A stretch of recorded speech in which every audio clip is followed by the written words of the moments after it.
In number 19, we have a similar question to the one that we just answered in number 17. But now instead of asking for the average velocity, they're asking for the average speed. And so whereas average velocity was the displacement over time, as you might imagine, the average speed is going to be equal to the total distance traveled divided by time.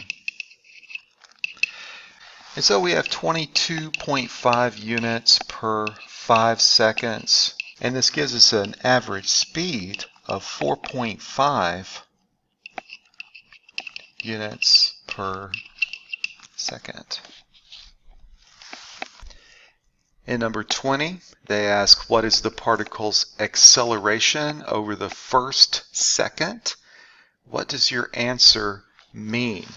So let's take a minute and go back to our graph. And let's recall that over the first second, we had a constant slope. That means that there was a constant acceleration.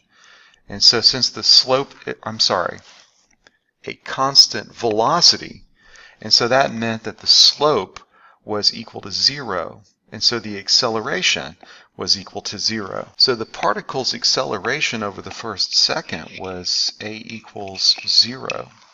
And what that means is that the particle is traveling at a constant speed. The velocity doesn't change.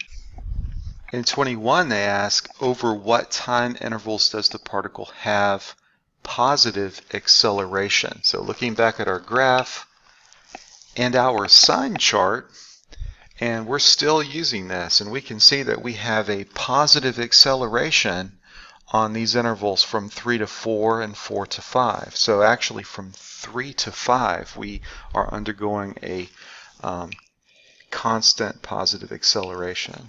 So that would be the interval 3 is less than t is less than 5. 22, over what time intervals does it have a negative acceleration? And we can see that we are experiencing a negative acceleration. That is to say, we have a negative slope from 1 to 3, from 1 to 2 at one negative value, and then again from 2 to 3 at an increasingly negative value. And so we'll list those separately. 1 is less than t is less than 2, and 2 is less than t is less than 3.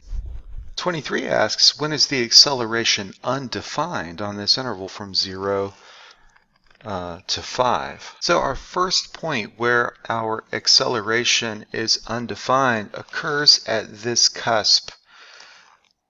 And so this would be, again, when we say acceleration, we mean the slope or the first derivative of our velocity function. And you can see that before this point, my derivative is equal to 0.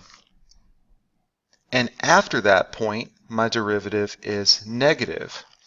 And at the point itself, the function is not differentiable. And the reason is that even though it is continuous at that point, the derivatives are different on either side of that cusp.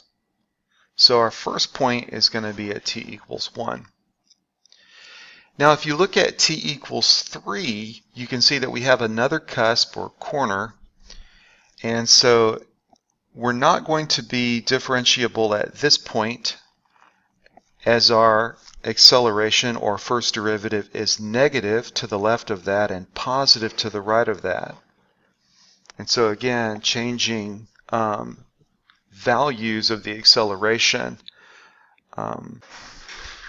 our function cannot be differentiated at this point, even though it is continuous. Now at the point 2, we do have two lines that are joining here, but we're going from a negative acceleration to a negative acceleration.